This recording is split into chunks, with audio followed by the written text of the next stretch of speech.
पिछली बार जैसे हावड़ा उत्तर से इन क्षेत्रों में ज़्यादातर जगह आपको हिंदी भाषी और बंगाली ये फॉल्ट लाइन चला था। पिछली बार आप याद कीजिए ममता बनर्जी ने बहिरागतो आउटसाइडर वर्सेस बंगाली कि बंगाल को उनकी अपनी बेटी चाहिए, ये नैरेटिव चलाया था। उसी कारण हावड़ा उत्तर से उमेश राय हैं, मूलतः हैं बंगाल से ही, लेकिन उनका जो रूट है वो पूर्वांचल गाजीपुर वगैरह से जाता है।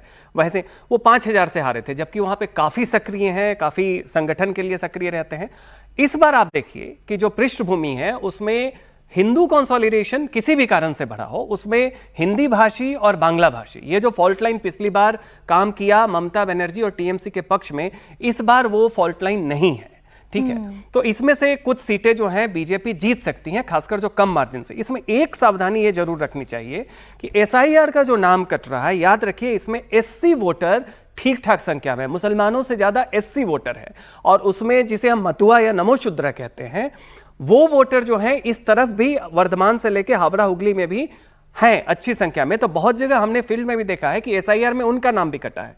तो इसमें जो टीएमसी की चिंता का मूल कारण होगा वो ये होगा कि इस बार son of the soil theory कि बांग्ला भाषी बनाम हिंदी भाषी पिछली बार जो चला वो इस बार काफी वीक है नैरेटिव, आउटसाइडर इनसाइडर नैरेटिव नहीं है। उससे हावड़ा उत्तर जैसी सीटें, बाली जैसी सीटें निकल सकती हैं बीजेपी की। और मुस्लिम फैक्टर यहां पे डिसाइसिव नहीं है, लेकिन वो कहीं भी हमने देखा है इस बार कंसोलिडेटेड है। तो 3M जो आपने बताया उसमें मतुआ मतलब केवल मतुआ नहीं, तमाम दलित और मुस्लिम, इस पे बहस नहीं है। ये कहां जा रहे हैं, बहस सारा का सारा आपका होगा महिला वोटर। 3M महिला वोटर। अमिताभ जी, महिला वोटर और महिला वोटर अपनी सुरक्षा देखकर जाएगा, विकास देखकर जाएगा, उनके अकाउंट में आ रहा ममता बनर्जी का पैसा देखकर जाएगा, या वो वादा, वो विश्वास जो प्रधानमंत्री नरेंद्र मोदी ने किया उसके साथ?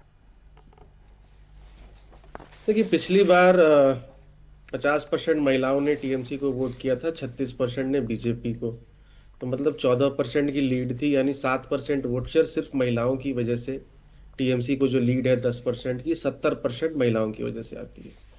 अब हमारे जो लास्ट ओपिनियन पोल ट्रैकर था उसमें लीड घट करके 6% ऑलरेडी हो चुकी थी।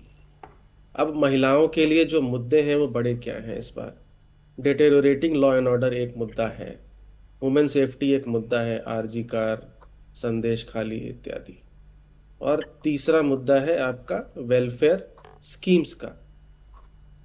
पर कैपिटा इनकम बंगाल में कम है, 1250 या 1750 जो रुपए ट्रांसफर किए जा रहे हैं लगभग 2 करोड़ 40 लाख महिलाओं को, क्या वो आज की डेट में, क्या वो आज की महंगाई को मद्देनजर रखते हुए उचित हैं? दूसरी बात है कि बीजेपी की 3W स्ट्रेटजी है।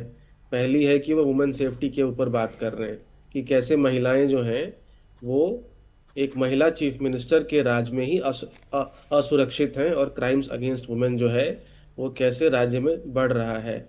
दूसरा है आपका वेलफेयर स्कीम, जो 1750 रुपए की बात ममता बनर्जी कर रही हैं, उनको काउंटर करने के लिए 3000 रुपए per month cash transfer scheme की एक बात है, डीबीटी स्कीम की एक बात है।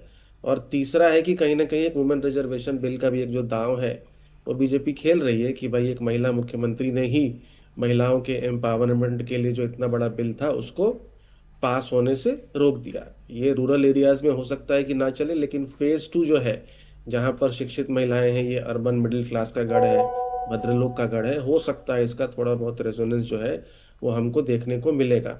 तो ये 3W की बात है कि ये 3W जो है वो एम फैक्टर जो है वो महिला फैक्टर, उसको कितना साधने में कामयाब रहते हैं। बिना उसके जो है ये चुनाव जीतना जो है वो इतना आसान नहीं रहने वाला है। हमने देखा है महिलाएं जिसको वोट कर रही हैं पिछले काफी कुछ चुनावों से, वही पार्टी जो है वो जीत करके आ रही है। सुमीर जी, लेकिन जब हम इन तमाम फैक्टर्स की बात करते हैं तो आम पब्लिक के बीच में ये विश्वास पैदा करना भी बहुत जरूरी होता है कि हाँ, भारतीय जनता पार्टी भी चुनाव जीत सकती है और भय मुक्त चुनाव में, भय मुक्त वातावरण में ये चुनाव कराया जा सकता है। ये अगर इन 2 फैक्टर्स की मैं बात करूं सुमीर जी, तो क्या बीजेपी महिलाओं को अपनी तरफ आकर्षित कर सकती है? पहला तो वो विश्वास कि भारतीय जनता पार्टी भी चुनाव में आ सकती है और जीत सकती है, और दूसरा ये कि भय मुक्त वातावरण में ये चुनाव हो सकता है, और वो पहले फेज में हमने देखा और पोलिंग परसेंटेज कितना बढ़ा वो भी हमने देखा। निश्चित रूप से मीनाक्षी, अगर आप 2021 का चुनाव देखेंगे तो भारतीय जनता पार्टी 3 से लेकर 77 सीटों पर चली गई। तो ये भारतीय जनता पार्टी के लिए बंगाल का भरोसा बताता है। और जिस तरीके से भारतीय जनता पार्टी ने वहां लगातार संगठन के स्तर पर काम किया है, बिहार में जिस तरीके से उन्होंने अपना मुख्यमंत्री बनाया, उड़ीसा के अंदर जिस तरीके से भारतीय जनता पार्टी जीती है, दिल्ली में केजरीवाल को हराकर भारतीय जनता पार्टी ने सरकार बनाई है। और बंगाल के लोगों को लग रहा है कि लंबे समय कांग्रेस को दिया, 33 साल हमने लेफ्ट को दिया, 15 साल ममता बनर्जी को दिया, और ममता बनर्जी के 15 साल के अंदर ममता बनर्जी के पास कहने के लिए कुछ नहीं है। पूरे चुनाव में ममता बनर्जी ने कहीं अपने 15 साल का राजकाज का जिक्र नहीं किया। कभी ममता बनर्जी ने नहीं कहा कि 15 साल मैंने बंगाल की जनता को ये दिया है। भारतीय जनता पार्टी इसका जवाब दे। पूरे समय ममता बनर्जी किसी तरीके से चुनाव में अपने आप को स्ट्रगल करती हुई देखी गई है हम लोगों को। तो मुझे लगता है कि भारतीय जनता पार्टी ने जिक्र करा है, प्रधानमंत्री मोदी ने जो कहा है कि कट, करप्शन और कमीशन की जो राजनीति रही है, अपराध का जो रहा है, सिंडिकेट का जरा है, जो टोल टैक्स वसूली ममता बनर्जी ने की है, महिलाओं पे जो अत्याचार हुए, मुझे लग रहा है कि अब बंगाल की जनता को लग रहा है कि बस अब बहुत हुआ।